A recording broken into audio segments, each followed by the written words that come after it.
చేయాలని కందుకూరు ప్రజల ప్రాంత ప్రజల ఆకాంక్షల విరుద్ధంగా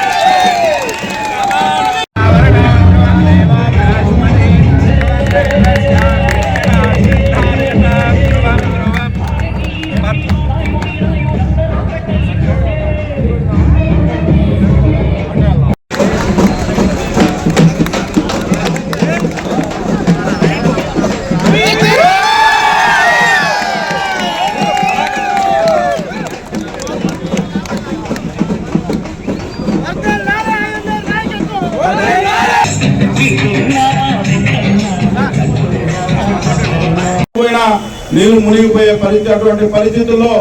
రాష్ట్ర ముఖ్యమంత్రి నారా చంద్రబాబు నాయుడు గారు మన నియోజకవర్గానికి వచ్చినప్పుడు మన నియోజకవర్గ మున్సిపాలిటీలో ఉన్న బాధలన్నీ కూడా ఆయనకు చెప్పడం, ఆ రోజు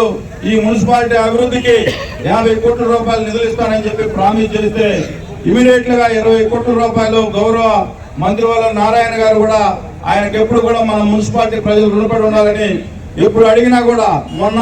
మళ్ళా కూడా 5 కోట్లకు నిధులు ఏవైతే మీకు రోడ్ల ప్రాబ్లం ఉన్నాయి, డ్రైనేజీల ప్రాబ్లం ఉన్నాయని ఎస్టిమేషన్ కూడా అడిగితే మళ్ళా కూడా పంపించాం. ఇవన్నీ కూడా ఈ కూటమి ప్రభుత్వానికి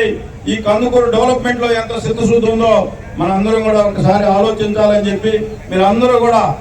ఏవైతే ఈ కూటమి ప్రభుత్వం మీద నమ్మకం పెట్టుకొని ఆ రోజు 2024 ఎలక్షన్ లో ఈ మున్సిపాలిటీలో ఎవరికి లేనంత మెజార్టీ ఈ కూటమి ప్రభుత్వాన్ని కట్టబెట్టిన మున్సిపాలిటీ ప్రజలందరికీ మీ విధంగా రుణం తీర్చుకునే అవకాశం వచ్చిందని చెప్పి ఈ సందర్భంగా మీ అందరికీ తెలియజేసుకుంటూ రాబోయే రోజుల్లో ఇంకా అభివృద్ధికి సహకరిస్తారు. తప్పనిసరిగా మొన్న 1 వీక్ బ్యాక్ లోకేష్ బాబు గారిని కలిసినప్పుడు కూడా ఆ రోజు పారిశ్రామికంగా ఈ నియోజకవర్గాన్ని అభివృద్ధి చేస్తానని చెప్పి మన ప్రాంతానికి రామాయపట్నం పోర్టుతో అనుసంధానం చేసి BPCL 1,00,000 కోట్ల పెట్టుబడి మన నియోజకవర్గానికి తీసుకొచ్చారంటే మన నియోజకవర్గం పట్ల రాష్ట్ర ముఖ్యమంత్రి చంద్రబాబు నాయుడు గారికి అలా మన యువ నాయకుడు లోకేష్ బాబు గారికి నియోజకవర్గ అభివృద్ధి పట్ల ఎటువంటి కమిట్మెంట్ ఉందో మన అందరం కూడా ఒకసారి గుర్తు చేసుకుని మనల్ని మళ్ళా తిరిగి ప్రకాశం జిల్లా కలిపినందుకు జీవితాంతం వాళ్ళని గుర్తు పెట్టుకోవాలదే ఆ దుర్మార్గులు మళ్ళా వచ్చుంటే మనం నెల్లూరు జిల్లాలో జీవితాంతం ప్రతి ఎంప్లాయీ కూడా ఆఫీస్కి వచ్చినప్పుడు చాలా సంతోషం వ్యక్తం చేస్తా ఉన్నారు ఈ రోజు.